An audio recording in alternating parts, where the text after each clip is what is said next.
No soul ui gioleonata. 일반적으로 영혼, 자아 또는 산스크리트어 표현인 아트만에 의해 제한되는 것은 인간 안에는 영구적이고 영원하며 절대적인 실체가 있으며 이것은 변화하는 현상 세계의 이면에 있는 불변의 실체라는 것입니다. 어떤 종교에 따르면 각 개인은 신에 의해 창조된 그러한 개별적인 영혼을 가지고 있으며 그것은 사후의 창조자의 판단에 따라 지옥이나 천국, 즉 영원한 운명 속에 살게 됩니다. 다른 종교에 따르면 그것이 완전히 정화되고 마침내 신 또는 브라만과 통합될 때까지 많은 삶을 거쳐 본래부터 발산된 아트만의 보편적 영혼입니다. 인간 안에 있는 이 영혼 또는 자아는 사유하는 사람이고 감각을 느끼는 사람이며 그것의 모든 좋은 행위와 나쁜 행위에 대한 상과 벌을 받는 사람입니다. 그러한 개념을 자아 개념이라고 합니다.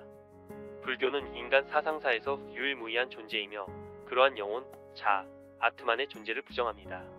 붓다의 가르침에 따르면 자아의 관념은 그에 상응하는 실체가 없는 가상의 거짓된 믿음이며 그것은 나와 너, 이기적 욕망, 갈망, 애착, 증오, 악의 의지, 자만심, 이기심, 불순물, 문제 등의 해로운 사유를 낳습니다. 그것은 개인적 갈등에서 국가 간의 전쟁에 이르기까지 세상의 모든 문제의 근원입니다. 요컨대 이러한 잘못된 견해로 세상의 모든 악을 축적하게 될 수 있습니다. 인간에게는 심리적으로 자기 보호와 자기 보존이라는 두 가지 생각이 뿌리 깊게 자리 잡고 있습니다. 어린아이가 부모에게 의존하듯이 자기 보호를 위해 인간은 자기 보호와 안전을 위해 의지하는 신을 창조했습니다. 자기 보존을 위해 인간은 영원한 삶을 살게 될 불멸의 영혼이나 아트만을 생각해냈습니다. 인간은 무지와 나약함, 두려움과 욕망 속에서 자기 자신을 위로하기 위해 이 두 가지를 필요로 합니다. 그래서 우리는 깊고 광적으로 그들에게 매달립니다. 붓다의 가르침은 이러한 무지와 나약함, 두려움과 욕망을 지지하는 것이 아니라 인간이 그것들을 제거하고 파괴함으로써 깨달음을 얻도록 하는데 그 목적을 두고 있으며 그 근본을 형성하고 있습니다. 불교에 따르면 신과 영혼에 대한 우리의 생각은 잘못되었으며 공허합니다. 그것들은 모두 이론적으로 고도로 발전되었지만 복잡한 형이상학적, 철학적 언어학으로 장식된 동일하고 매우 미묘한 정신적 투영물입니다. 이러한 생각들은 인간에게 그리고 우리들에게 너무나 가깝고 소중한 것들의 뿌리를 두고 있어서 우리는 그것들에 대한 어떤 가르침도 듣고 싶어하지 않고 이해하고 싶어하지 않습니다. 붓다는 이것을 꽤 잘 알고 있었습니다. 사실 그는 자신의 가르침이 인간의 이기적인 욕망에 대항하는 시류에 역행하는 것이라고 말했습니다. 만약 나무 아래 앉아 깨달음을 얻은 지 불과 4주, 그는 나는 깊고 보기 어렵고 이해하기 어려운 지혜로운 자만이 이해할 수 있는 진리를 깨달았다. 열정에 압도되고 어둠의 덩어리에 둘러싸인 사람은 이 진리를 볼 수 없다. 이 진리는 높고 깊고 미묘하고 이해하기 어려운 시류에 역행하는 것이다. 부처님은 이런 생각을 하면서 방금 깨달은 진리를 세상에 설명하려 해도 헛되지 않을까 잠시 망설였습니다. 그리고는 세상을 연꽃, 연못에 비유했습니다. 연못에 있는 연꽃은 아직도 물 밑에 연꽃이 있고 물 위로 올라간 연꽃도 있고 물 위에 서서 물에 손대지 않은 연꽃도 있습니다. 이 세상에는 같은 방식으로 다른 발달 단계의 사람들이 있습니다. 진리를 이해하는 사람도 있을 것입니다. 그래서 부처님은 그것을 가르치기 위해 고안했습니다. ANATTA 또는 노-솔 교리는 5개의 집합체에 대한 분석과 조건부, 창세기의 가르침의 자연스러운 결과 또는 그에 따른 것입니다. 우리는 앞서 제일경실론의 논의에서 우리가 존재자 또는 개인이라고 부르는 것이 5개의 집합체로 구성되어 있고 이것들을 분석하고 조사하면 그 뒤에 나, 아트만, 자아 또는 그 어떤 불변의 물질로 간주될 수 있는 것은 아무것도 없다는 것을 살펴보았습니다. 부처가 알려주는 고통의 시작과 끝에 나와 있습니다. 그것이 바로 분석적 방법입니다. 조건부 창세기의 교리, 즉 합성적 방법을 통해서도 같은 결과가 나오며 이에 따르면 세상의 어떤 것도 절대적이지 않습니다. 모든 것은 조건부이고 상대적이며 상호 의존적입니다. 이것이 불교의 상대성 이론입니다. Another property. 이 문제로 들어가기 전에 조건부, 창세기에 대한 간략한 개념을 갖는 것이 유용합니다. 이 교리의 원리는 4줄의 짧은 공식으로 주어집니다. 이게 이것이 발생하고 그것이 발생하다. 그렇지 않을 때는 그렇지 않습니다. 이 멈춤, 그 멈춤. 조건성, 상대성 및 상호 의존성의 이 원리에 따라 생명의 전체 존재와 연속, 성 및 그 중단은 12가지 요소로 구성된 Condition Genesis Lanian. 세부 공식으로 설명됩니다.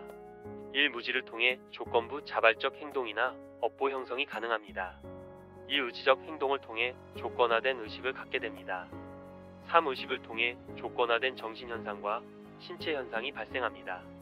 4. 정신적, 신체적 현상을 통해 6개의 특성 즉 5개의 신체 감각기관과 정신을 조절합니다. 5. 6개의 특성을 통해 조건화된 감각적, 정신적 접촉이 이루어집니다. 6. 감각적, 정신적 접촉은 조건부 감각입니다. 7. 감각을 통해 조건화된 욕망, 목마름이 있습니다. 8. 욕망을 통해 목마름 조건이 붙습니다. 9. 달라붙는 것을 통해 만들어지는 과정이 조건이 됩니다. 10대는 과정을 통해 조건부 출산이 됩니다. 11. 출생을 통해 조건화된 12. 부패, 죽음, 한탄, 고통 등이 있습니다. 이것이 생명이 일어나고 존재하며 지속되는 방식입니다. 이 공식을 역순으로 취하면 우리는 과정의 중단에 이르게 됩니다. 부지의 완전한 중단을 통해 자원봉사 활동이나 업보 형성이 중단되고 자원봉사 활동의 중단을 통해 의식이 중단되고 출생, 부패, 죽음, 슬픔 등의 중단을 통해 우리는 중단됩니다. 이 각각의 요인은 조건부일 뿐만 아니라 조건부라는 것을 기억해야 합니다. 따라서 모두 상대적이고 상호 의존적이기 때문에 앞에서 살펴본 바와 같이 불교에서는 첫 번째 원인을 받아들이지 않습니다. 조건부 창세기는 원으로 생각해야 하고 연쇄로 생각해서는 안 됩니다. 자유의지에 대한 질문은 서양 사상과 철학에서 중요한 위치를 차지해 왔습니다. 그러나 조건부 창세기에 따르면 이 질문은 불교 철학에서 발생하지 않으며 발생할 수도 없습니다. 존재의 전체가 상대적이고 조건적이며 상호 의존적이라면 어떻게 혼자서 자유로울 수 있을까요?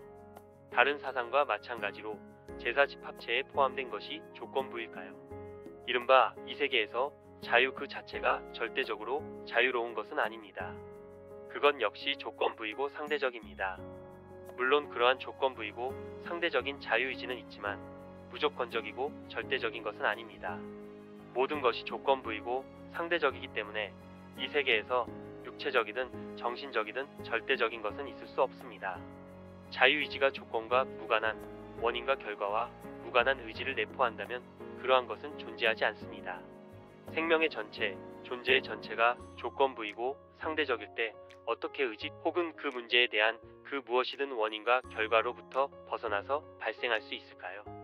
여기서도 자유의지의 사상은 기본적으로 신, 영혼, 정의, 상벌의 사상과 연결되어 있습니다. 이른바 자유의지만이 자유롭지 않을 뿐만 아니라 자유의지의 사상 자체도 조건부로부터 자유롭지 않습니다. 조건부 창세기의 교리뿐만 아니라 5개의 집합체로 들어가는 것에 대한 분석에 따르면 아트만, 노소울, 노셀프라고 부르던 인간이나 외부에서 준수하고 불멸의 물질이라는 개념이 있습니다. 여기서 혼동을 피하기 위해서는 전통적 진리와 궁극적 진리라는 두 종류의 진리가 있음을 언급해야 합니다. 우리가 일상생활에서 나, 너, 존재, 개별 등과 같은 표현을 사용할 때 우리는 그와 같은 자아나 존재가 없다고 해서 거짓말을 하는 것이 아니라 세계의 관습에 부합하는 진리를 말합니다. 그러나 궁극적 진리는 현실에 나나 존재가 없다는 것입니다. 대승 마이너스 수트랄랑카라가 말하는 사람은 지정 즉 관습적으로 존재에만 존재한다고 언급되어야 할 뿐 현실에는 존재하지 않습니다. 불멸할 수 없는 아트만의 부정은 대체뿐만 아니라 소인의 모든 교의 체계의 공통된 특징이므로 이 점에 대해 완전히 일치하는 불교 전통이 부처님의 본래 가르침에서 벗어났다고 볼 이유가 없습니다. 그래서 최근 몇몇 학자들이 불교의 정신과 정반대로 붓다의 가르침 속으로 자아 개념을 밀어넣으려는 허망한 시도가 있었더라면 하는 의문이 듭니다. 이 학자들은 붓다와 그의 가르침을 존중하고 존경하며 존예합니다. 그들은 불교를 존경합니다. 그러나 그들이 가장 명석하고 심오한 사상가라고 여기는 붓다가 그토록 필요로 하는 아트만이나 자아의 존재를 부정한다는 것은 알릴 수는 없었을 것입니다. 물론 작은 것을 가진 작은 개인의 자아가 아니라 자본을 가진 큰 자아 속에서 이러한 영원한 존재의 필요성에 대해 무의식적으로 붓다의 지지를 구합니다. 차라리 엠만이나 자아를 믿는다고 솔직하게 말하는 편이 낫습니다. 혹은 붓다가 엠만의 존재를 부정한 것은 전적으로 잘못되었다고 말할 수도 있습니다. 하지만 현존하는 문헌을 통해 알 수 있는 한 붓다가 결코 받아들이지 않은 생각을 불교에 도입하려는 사람은 분명히 없을 것입니다. 하나님과 영혼을 믿는 종교들은 이 두 가지 개념을 비밀로 하지 않고 오히려 가장 웅변적인 표현으로 끊임없이 반복해서 선포합니다. 만약 붓다가 모든 종교에서 이 두 가지 개념을 그렇게 중요하게 받아들였다면 다른 것들에 대해 이야기했듯이 분명히 공개적으로 선포했을 것이고 그가 죽은 지 25세기가 지나서야 발견될 수 있도록 그 두 가지 개념을 숨기지 않았을 것입니다. 사람들은 부처님의 아나타 가르침을 통해 자신이 가진 자신이 파괴될 것이라는 생각에 긴장합니다. 부처님은 이 사실을 몰랐던 것이 아닙니다. 한 비구니가 그에게 물었습니다. 선생님, 자신의 내면에 영구적인 것이 발견되지 않을 때 고통받는 경우가 있습니까? 붓다는 네, 비고 있습니다. 라고 대답했습니다. 사람은 다음과 같은 견해를 가지고 있습니다. 우주는 아트만 이 죽은 후에 나는 영속하고 준행하고 영원하고 변치 않으며 영원한 나로 존재할 것이다. 그는 타타가타나 그의 제자가 모든 사변적 견해의 완전한 파괴를 목표로 교리를 설파하고 이탈과 중단, 열반을 목표로 삼습니다. 그러면 그 사람은 생각합니다. 나는 전멸되고 파괴되고 더 이상 존재하지 않을 것이다. 그래서 그는 애도하고 스스로를 걱정하고 한탄하고 울며 최선을 다하여 어리둥절해합니다. 그러므로 비구, 자신 안에 영구적인 것이 발견되지 않을 때 고통받는 경우가 있습니다. 부처님은 다른 곳에서 오비구, 내가 없을 수도 있다는 이 생각은 지시되지 않은 표현을 두렵게 한다고 말씀하십니다. 불교에서 자기를 찾으려는 사람들은 다음과 같이 주장합니다. 붓다는 물질, 감각, 지각, 정신적 형성, 의식으로 존재를 분석하고 이 중 어떤 것도 자기가 아니라고 말하는 것은 사실입니다. 그러나 그는 이 집합체를 제외하고는 인간이나 그 어디에도 자기가 전혀 없다고 말하지 않습니다. 이 직책은 다음 두 가지 이유로 인해 유지할 수 없습니다. 하나는 부처님의 가르침에 따라 존재는 이 오합지졸로만 이루어져 있고 그 이상은 없다는 것입니다. 어디에서도 이 오합지졸 이상의 존재가 존재한다고 말하지 않았습니다. 두 번째 이유는 붓다가 인간 안에 존재하거나 존재하지 않거나 우주 어디에도 존재하지 않는 아트만, 영혼, 자, 에고의 존재를 분명히 부정했기 때문입니다. 몇 가지 예를 들어보겠습니다. 담마파다에는 부처님의 가르침에서 매우 중요하고 핵심적인 세 구절이 있습니다. 첫 두 구절은 다음과 같습니다. 모든 조건을 갖춘 것은 무상하다. 모든 조건을 갖춘 것은 덕하다. 세 번째 구절은 다음과 같습니다. 모든 담마는 자아가 없습니다. 여기서 주의해야 할 것은 첫 두 구절에서 SAMKHARA 조건 있는 것들이라는 단어가 사용된다는 것입니다. 그러나 세 번째 구절에서 Damalanian. 단어가 그 자리에 사용됩니다. 왜 세 번째 구절은 앞에 두 구절처럼 Samkara. 이 조건 있는 것들이라는 단어를 사용하지 않았고 왜 대신 Damalanian. 용어를 사용했을까요? 여기 전체 문제의 핵심이 있습니다. Samkaralanian. 용어는 물리적인 것과 정신적인 것, 모든 조건적인 것, 상호 의존적인 것, 상대적인 것의 상태를 의미합니다. 만약 3절이 모든 Samkara. 이 조건적인 것은 자아가 없다고 말했다면 사람들은 조건적인 것은 자아가 없지만 5절 밖에는 조건적인 것, 즉 자아가 있을 수 있다고 생각할 수 있습니다. 3절에서 Damalanian. 용어가 사용되는 것은 오해를 피하기 위해서입니다. 담마라는 용어는 사마라보다 훨씬 넓습니다. 불교 용어에서 담마보다 더 넓은 용어는 없습니다. 조건이 있는 것과 상태뿐만 아니라 조건이 없는 절대 열반도 포함합니다. 이 용어에 포함되지 않은 좋은 것과 나쁜 것, 조건이 있거나 조건이 없는 것, 상대적이거나 절대적인 것, 우주나 바깥에 있는 것은 없습니다. 따라서 이 말씀에 따르면 모든 담마는 자기가 없다는 것은 오총소뿐만 아니라 자기와 아트만이 없고 그 밖에 너무 바깥에 있거나 그 밖에 있는 곳도 없습니다. 이 말은 테라바다의 가르침에 의하면 개인이나 담마 속에 자아가 없다는 것입니다. 이 점에 대해 대승 불교의 교리는 붓갈라나 나란미야를 중시하면서 조금의 차이도 없이 정확히 같은 입장을 견지하고 있습니다. 마지막 니카야의 알라가두파마수타에서 부처님은 제자들에게 이렇게 말씀하셨습니다. 오 비구는 영원 이론을 받아들여 슬픔, 한탄, 고통, 괴로움이 일어나지 않을 것입니다. 만일 부처님이 받아들인 어떤 영혼론이 있다면 그는 분명히 여기에 설명했을 것입니다. 왜냐하면 그는 비구들에게 고통을 낳지 않는 영혼론을 받아들이도록 요청했기 때문입니다. 그러나 부처님이 보기에 그러한 영혼론은 없으며 그것이 아무리 미묘하고 숭고하다고 할지라도 어떤 영혼론도 거짓이고 상상의 것이며 모든 종류의 문제를 만들어내고 그것의 기차 안에서 슬픔, 한탄, 고통, 괴로움을 만들어냅니다. 부처님은 같은 경전에서 오비쿠우스, 자기 자신이나 자기와 관련된 어떤 것도 진정으로 그리고 진정으로 자랑할 수 없을 때 이 사변적인 견해 우주는 아트만 영원히 있고 나는 죽은 후에 영원하고 영원하며 변하지 않고 나는 그렇게 존재할 것이다. 그것이 전적으로 그리고 완전히 어리석지 않은가? 여기서 붓다의 설명은 아트만, 즉 영혼, 즉 자아는 현실 어디에서도 찾아볼 수 없으며 그런 것이 있다고 믿는 것은 어리석은 일입니다. 붓다의 가르침에서 자아를 찾는 사람들은 먼저 잘못 번역한 다음 잘못 번역한 예를 몇 가지 인용합니다. 그 중 하나가 담마파다에서 나오는 유명한 대사인 아타이아타 노나토인데 스스로가 자아의 주인이다 라고 번역한 다음 큰 자아가 작은 자아의 주인이다 라고 해석한 것입니다. 우선 이 번역은 잘못된 것입니다. 여기서의 아타는 영혼의 의미에서 자아를 의미하는 것이 아닙니다. 팔리에서 아타라는 단어는 위에서 살펴보았듯이 영혼론을 구체적이고 철학적으로 언급하는 몇 가지 경우를 제외하고는 일반적으로 반사적 또는 부정대명사로 사용됩니다. 그러나 일반적인 용법에서는 이선이 발생하는 담마파다의 12장에서와 같이 나 자신, 너 자신, 자신, 하나, 하나, 하나 등을 의미하는 반사적 또는 부정대명사로 사용됩니다. 다음으로 나토라는 말은 주군을 의미하는 것이 아니라 난민치지 도움 보호를 의미합니다.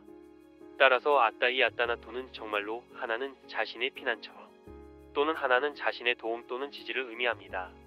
그것은 어떤 형이상학적 영혼이나 자아와도 아무런 관련이 없습니다. 단순히 다른 사람에게 의지하지 않고 자신에게 의지해야 한다는 것을 의미합니다. 붓다의 가르침에 자아 개념을 도입하려는 시도의 또 다른 예는 잘 알려진 말인 아타디파 비아라타, 아타사라나 아나나사라나에 있는데 이 말은 마하파리니 부 바나수타에서 맥락을 벗어난 것입니다. 이 말은 문자 그대로 자신을 섬으로 만들고 다른 사람을 피난처로 삼지 말라는 뜻입니다. 불교에서 자아를 보고자 하는 사람들은 아타디파와 아타사라나의 말을 자신을 등불로 삼다, 자신을 피난처로 삼다라고 해석합니다.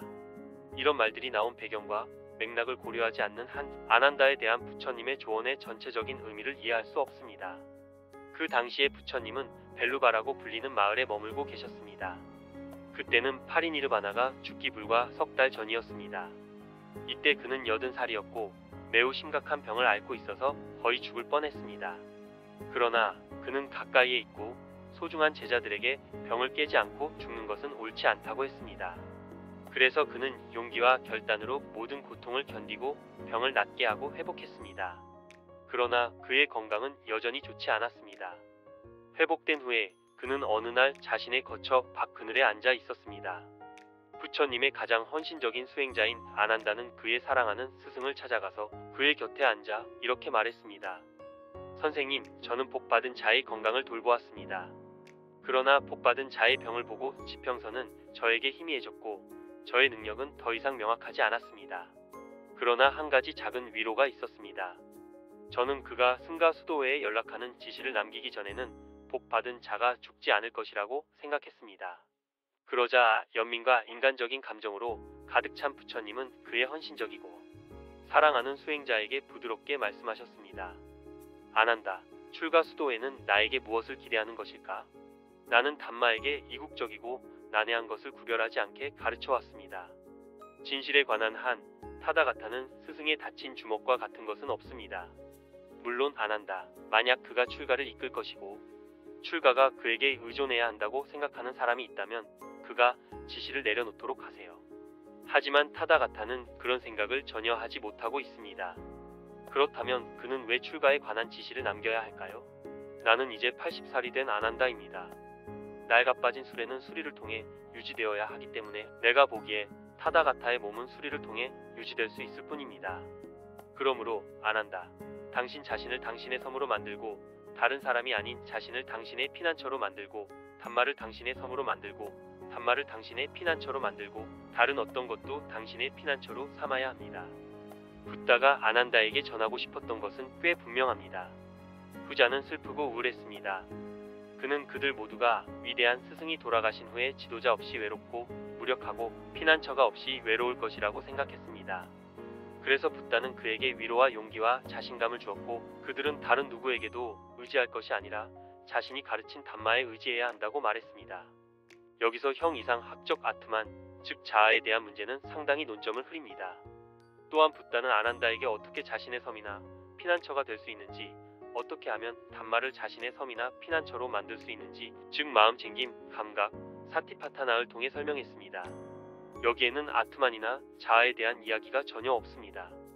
자주 인용되는 또 다른 언급은 붓다의 가르침에서 아트만을 찾으려는 사람들에 의해 사용됩니다. 붓다는 한때 베나레스에서 우르벨라로 가는 길에 숲속의 나무 아래에 앉아 있었습니다. 그날 어린 나이에 30명의 친구들이 모두 젊은 아내들과 같은 숲으로 소풍을 갔습니다. 미혼인 왕자들 중 한 명이 매춘부를 데리고 왔습니다. 다른 왕자들이 즐거워하는 동안 그녀는 가치 있는 물건들을 챙겨 사라졌습니다. 숲속에서 그녀를 찾는 동안 그들은 나무 아래 앉아있는 부처를 보고 여자를 보았는지 물었습니다. 그는 무엇이 문제인지 물었습니다. 그들이 설명을 했을 때 붓다는 그들에게 물었습니다. 젊은 이들아, 어떻게 생각하니? 당신에게 어떤 것이 더 낫습니까? 여자를 찾는 것과 당신 자신을 찾는 것 중 어느 것이 더 낫습니까? 여기서도 그것은 단순하고 당연한 질문이며 형이상학적 아트만이나 자아의 원초적인 생각을 사입에 도입할 명분이 없습니다.